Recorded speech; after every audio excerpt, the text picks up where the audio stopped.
یہ پیغمبر جو ہم وقتاً فوقتاً بھیجتے رہے ہیں، ان میں سے ہم نے بعض کو بعض پر فضیلت دی ہے، بعض ایسے ہیں جن سے اللہ نے گفتگو کی اور بعض کے دوسرے امور میں مرتبے بلند کیے، اور عیسیٰ ابن مریم کو ہم نے کھلی ہوئی نشانیاں عطا کی اور روح القدس سے ان کو مدد دی، اور اگر اللہ چاہتا تو ان سے پچھلے لوگ اپنے پاس کھلی نشانیاں آنے کے بعد آپس میں نہ لڑتے، لیکن انہوں نے اختلاف کیا تو ان میں سے بعض تو ایمان لے آئے اور بعض کافر ہی رہے، اور اگر اللہ چاہتا تو یہ لوگ باہم جنگ و قتال نہ کرتے، لیکن اللہ جو چاہتا ہے کرتا ہے۔ اے ایمان والو، جو مال ہم نے تم کو دیا ہے اس میں سے اس دن کے آنے سے پہلے پہلے خرچ کر لو جس میں نہ اعمال کا سودا ہو اور نہ دوستی اور سفارش ہو سکے، اور کفر کرنے والے لوگ ظالم ہیں۔ اللہ وہ معبود برحق ہے کہ اس کے سوا کوئی عبادت کے لائق نہیں،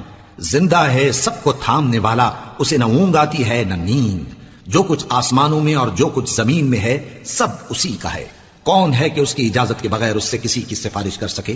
جو کچھ لوگوں کے روبرو ہو رہا ہے اور جو کچھ ان کے پیچھے ہو چکا ہے اسے سب معلوم ہے، اور لوگ اس کی معلومات میں سے کسی چیز پر دسترس حاصل نہیں کر سکتے، ہاں جس قدر وہ چاہتا ہے اسی قدر معلوم کرا دیتا ہے۔ اس کی بادشاہی اور علم آسمان اور زمین سب پر حاوی ہے، اور اسے ان کی حفاظت کچھ بھی دشوار نہیں۔ وہ بڑا عالی رتبہ ہے، جلیل القدر ہے۔ دین اسلام میں کوئی زبردستی نہیں ہے، ہدایت صاف طور پر ظاہر اور گمراہی سے الگ ہو چکی ہے، تو جو شخص بتوں سے اعتقاد نہ رکھے اور اللہ پر ایمان لائے اس نے ایسی مضبوط رسی ہاتھ میں پکڑ لی ہے جو کبھی ٹوٹنے والی نہیں، اور اللہ سب کچھ سنتا ہے، سب کچھ جانتا ہے۔ جو لوگ ایمان لائے ہیں ان کا دوست اللہ ہے کہ اندھیرے سے نکال کر روشنی میں لے جاتا ہے، اور جو کافر ہیں ان کے دوست شیطان ہیں کہ ان کو روشنی سے نکال کر اندھیرے میں لے جاتے ہیں۔ یہی لوگ اہل دوزخ ہیں کہ اس میں ہمیشہ رہیں گے۔ بھلا تم نے اس شخص کو نہیں دیکھا جو اس غرور کے سبب سے کہ اللہ نے اس کو سلطنت بخشی تھی ابراہیم سے اپنے پروردگار کے بارے میں جھگڑنے لگا؟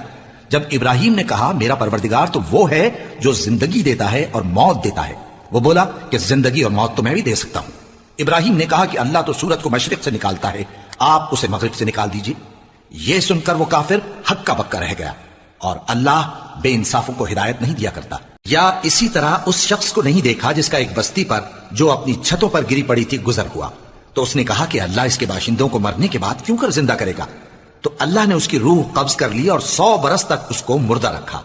پھر اس کو جلا اٹھایا اور پوچھا تم کتنا عرصہ مرے پڑے رہے ہو؟ اس نے جواب دیا کہ 1 دن یا اس سے بھی کم۔ اللہ نے فرمایا نہیں بلکہ 100 برس مرے رہے ہو، اور اپنے کھانے پینے کی چیزوں کو دیکھو کہ اتنی مدت میں مطلق سڑی بسی نہیں، اور اپنے گدھے کو بھی دیکھو جو مرا پڑا ہے۔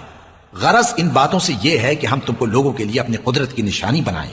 اور ہاں گدھے کی ہڈیوں کو دیکھو کہ ہم ان کو کس طرح جوڑے دیتے اور ان پر کس طرح گوشت پوست چڑھائے دیتے ہیں۔ جب یہ واقعات اس کے مشاہدے میں آئے تو بول اٹھا کہ میں یقین کرتا ہوں کہ اللہ ہر چیز پر قادر ہے۔ اور جب ابراہیم نے اللہ سے عرض کیا کہ اے پروردگار مجھے دکھا کہ تو مردوں کو کیوں کر زندہ کرے گا، اللہ نے فرمایا کیا تم نے اس بات کا یقین نہیں کیا؟ انہوں نے کہا کیوں نہیں، لیکن میں دیکھنا اس لیے چاہتا ہوں کہ میرا دل اطمینان کامل حاصل کر لے۔ فرمایا کہ 4 پرندے لے لو، پھر ان کو اپنے سے ہلا لو اور ان کے ٹکڑے ٹکڑے کر دو،